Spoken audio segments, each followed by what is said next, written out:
Welcome back to the deep dive. Now, if you're deep in your ATPL general navigation studies, you'll know that magnetism, deviation, compass swings. Well, these topics come up again and again. They absolutely do. And they're tricky because the exams require really precise knowledge. It's not just about getting the general idea. Exactly. You need the definitions, the physics behind it, the formulas, and importantly, the operational rules. When exactly do you need a compass swing? That kind of detail. Right. So our mission today really is to equip you for those specific exam questions. We want to dive deep into why things work the way they do, not just what the rules are, hopefully give you that confidence. We pulled together the core concepts, the definitions, the math, and all those operational requirements from the source materials. We're aiming to extract those essential knowledge nuggets you need. Okay, so let's get into it. Where do we start? Well, the fundamental problem, the aircraft itself.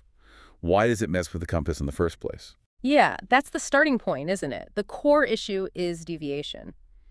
You look at a modern aircraft, mostly aluminum, composites, you think, why magnetism? It seems counterintuitive. It does, but the sources are very clear. It's not necessarily the airframe itself, but everything inside it. Think engines, instruments, wiring, especially those heavy electrical circuits. Ah, okay, so those components generate their own magnetic fields. Precisely. They create these local magnetic fields right there in the aircraft.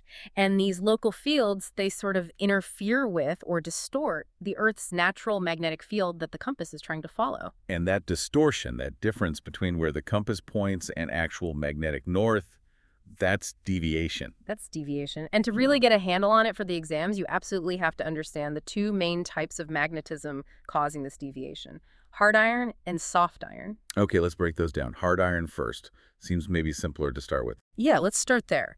Hard iron magnetism is defined as permanent magnetism.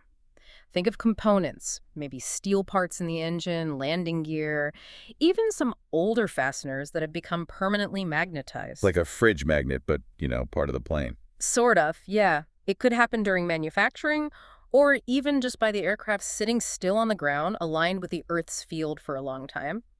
The key thing, the definition point, is that this hard iron magnetic force is fixed within the aircraft's structure. It doesn't change just because you fly somewhere else or turn the aircraft. Okay, permanent and fixed within the aircraft.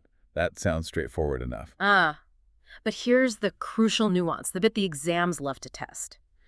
While the hard iron force itself is fixed, its effect on the compass, well, that changes. How so, if the force is fixed? It changes depending on the strength of the Earth's horizontal component, the H component.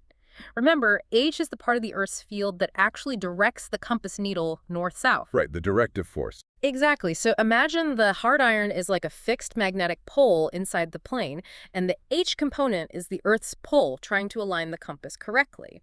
It's a bit of a tug of war. Okay, I'm following. Near the magnetic equator, the H component is really strong. It's at its maximum. So the Earth's directive force easily overpowers the aircraft's fixed hard iron pull. The hard iron effect on the compass is relatively small there. Makes sense. Stronger H wins. But now, fly towards the magnetic poles. As your magnetic latitude increases, the Earth's field lines dip down more steeply towards the Earth. So the horizontal part gets weaker. Precisely. The H component gets progressively weaker and weaker, eventually becoming zero right at the magnetic pole. So now the aircraft's fixed hard iron pole becomes much more significant in comparison. Exactly. The Earth's directive force, H, is weak, so that fixed internal magnetic field has a much bigger relative influence. It pulls the compass needle further off magnetic north. So the key takeaway for the exam: lower H component strength means a more significant effect from hard iron magnetism. That's the critical relationship. The hard iron force itself is constant, but its influence on deviation increases as H decreases, meaning it's worse nearer the poles. Technically, All right. Many thanks for listening to this free part of the ATPL Theory podcast. If you want to continue learning and access the full comprehensive guide, go to my Patreon at patreon.com/ATPLtheory or my Hero at herohero.co/ATPL. That is patreon.com/ATPLtheory or herohero.co/ATPL. Wishing you all the best.